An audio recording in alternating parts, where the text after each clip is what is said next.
भेटियो धुलीखेल जरन डाँडाबाट हराएको नारायण मूर्तिको आधा भाग अर्थात् फुटेको टाउको भाग। म प्राय धुलीखेलमा जाँदा जरन डाँडामा गएर केही क्षण आनन्दले बस्ने गर्छु र त्यहाँको सम्पदाहरू नियाल्ने गर्छु। हरेक पटक जाँदा त्यही पिप्पलको छारीमा बस्छु र टाउको नभएको यस नारायणको मूर्तिलाई नियाल्दै टाउको कहाँ पुग्यो होला भनेर सोच्ने गर्छु। नभन्दै सधैँ जस्तो आज धुलीखेलमा सम्पदाहरू नियाल्दै गर्दा चोच्चे टोलमा वेजुहरूको पटनदेवी मन्दिरमा पुगे। त्यहाँ मूर्तिहरू नियाल्दै गर्दा एउटा मूर्ति गाडिएको देखेँ र हल्लाएर हेरे।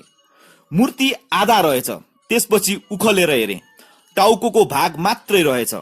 त्यसपछि झलस्स जरन डाँडामा देखेको नारायण मूर्तिको आधा अर्थात् तल्लो भाग सम्झिए। मनले यही हो भनिरहेको थियो। बुट्टाहरू पनि उही नै थियो, तर अब हो कि होइन कसरी पत्ता लगाउने दोधार भयो।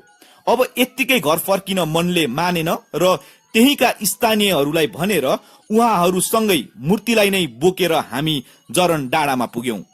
मूर्ति त्यहाँ लगेर जोडेर हेर्दा ठ्याक्कै मिल्यो। काटेको भागदेखि ढुङ्गा र बुट्टा पनि मिल्यो।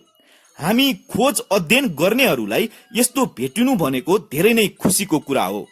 त्यसपछि फेरि मूर्ति बोकेर जहाँबाट ल्याएको त्यही लगेर राखिदियौं। अब स्थानीय निकायले के गर्छ? यस मूर्तिलाई जोडेर सही स्थानमा राख्छ कि यसरी नै आधा आधा छुट्टा छुट्टै जस्ताको तस्तै छोडिदिन्छ, त्यो उहाँहरूको हातमा भयो। तर यो मूर्तिको टाउको भाग भने पहिलादेखि नै पटनदेवी मन्दिरमा रहेको भने होइन रहेछ। पहिले चोच्छे गणेशमा रहेको र त्यसपछि यता ल्याएर राखेको रहेछ।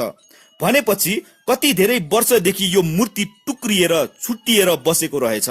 सायद कसैलाई चासो नभएर वा ज्ञान नभएरै होला। अब भने यस मूर्तिले न्याय पाउँछ कि? सम्पदा संस्कृति नै हाम्रो पहिचान हो। यसको संरक्षण हामी सबैको दायित्व हो। धन्यवाद।